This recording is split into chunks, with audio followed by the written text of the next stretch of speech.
یہی وجہ ہے اقبال نے کہا تھا وقت فرصت ہے کہاں، کام ابھی باقی ہے، نور توحید کا اتمام ابھی باقی ہے۔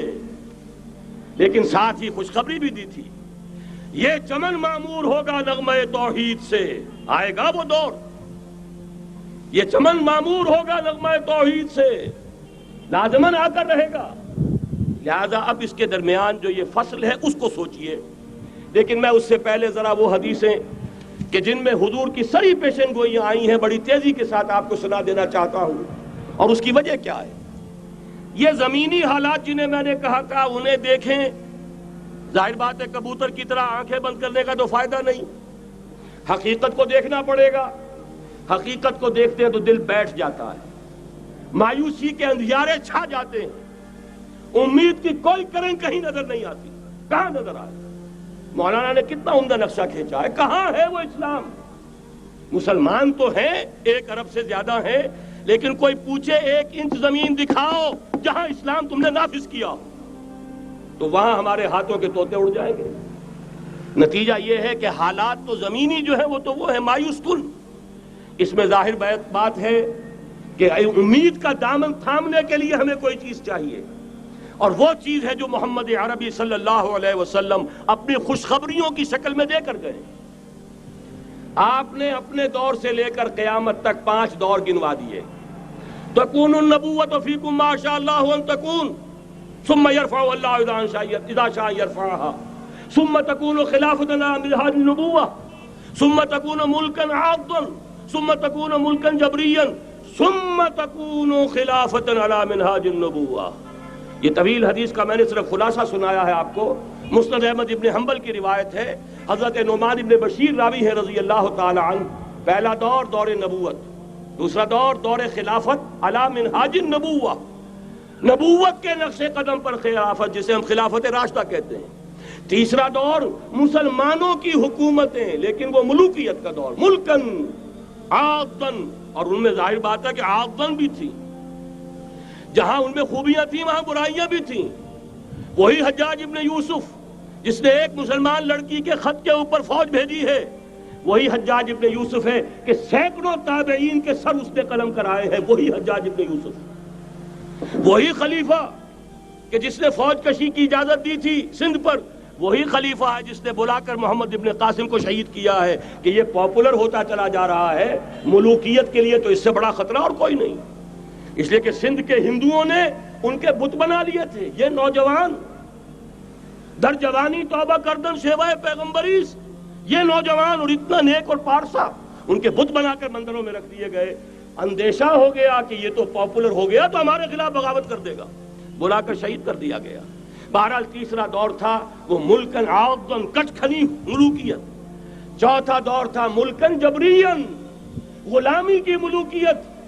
پہلے کم سے کم بادشاہ مسلمان نام کے تو تھے، اب تو ہم ملکہ برطانیہ کے زیر نگیں تھے، تاج برطانیہ کے غلام تھے، کہیں ولندیزیوں کے غلام تھے، کہیں کسی اور کے غلام تھے، کہیں اطالویوں کے غلام تھے، کہیں فرانسیسیوں کے غلام تھے۔ یہ چوتھا دور نوٹ کر لیجئے، آدھا ختم ہو گیا، آدھا باقی ہے۔ براہ راست غلامی کا دور ختم ہو گیا، لیکن ریموٹ کنٹرول والی انہی کی غلامی اب بھی چل رہی ہے۔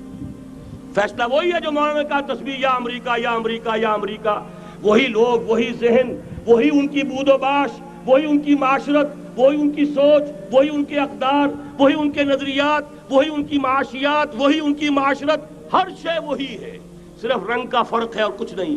نظام ابھی وہی ہے، چلانے والے بھی انہی کے پرستار ہیں، بلکہ ریموٹ کنٹرول سے وہی چلا رہے ہیں۔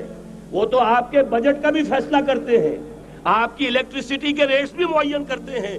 تو حال یہ ہے کہ ابھی وہ چوتھا دور ختم نہیں ہوا، فرق صرف یہ ہے کہ ڈائریکٹ کی بجائے ریموٹ کنٹرول ہے۔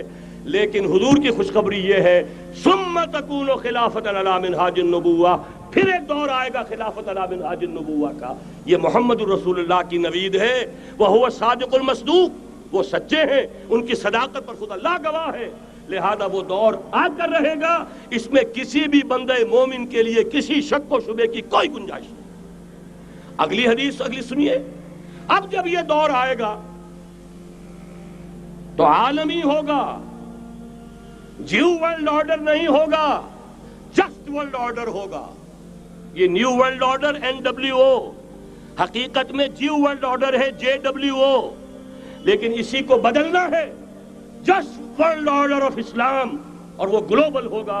دو حدیثوں کا تذکرہ کر دوں۔ حضرت ثوبان حضور کے ایک آزاد شدہ غلام تھے، وہ روایت کرتے ہیں، مسلم شریف کی روایت ہے، یہ صحیحین میں فرماتے ہیں کہ حضور نے ارشاد فرمایا، ان اللہ زوالی الارض فرأیت مشارقها ومغاربها وان امتی سیبلغ ملکها ما زوی لی منها، رواہ مسلم رحمہ اللہ۔ حضور فرماتے ہیں اللہ تعالیٰ نے میرے لیے پوری زمین کو لپیٹ دیا، یہاں تک کہ میں نے اس کے سارے مشرق دیکھ لیے، سارے مغرب دیکھ لیے، اور سن لو مجھ سے، ٹیک اٹ فرام می، میری امت کی حکومت ان تمام علاقوں پر قائم ہو کر رہے گی جو مجھے زمین کو لپیٹ کر اور سکیڑ کر دکھا دیے گئے۔ گلوبل ہوگی کہ نہیں؟ دوسری حدیث سنیے، یہ پھر مسند احمد ابن حنبل کی ہے۔ حضرت مقداد ابن الاسود رضی اللہ تعالی عنہ فرماتے ہیں، حضور نے فرمایا، لا يبقى على ظهر الارض بيت وبر ولا مدر الا ادخله الله كلمة الاسلام بعز عزيز وذل ذليل، اما يعزهم الله فيجعلهم من اهلها او يذلهم فيدونون لها۔ یہ ہے حدیث مسند احمد ابن حنبل کی۔ اور حضرت مقداد فرماتے پھر میں نے کہا اچھا تب تو ہو جائے گی وہی بات، وَيَكُونَ الدِّينُ كُلُّهُ لِلَّهِ، دین کل کا کل اللہ کے لیے ہو جائے گا۔ حدیث کا ترجمہ یہ ہے کہ حضور نے فرمایا،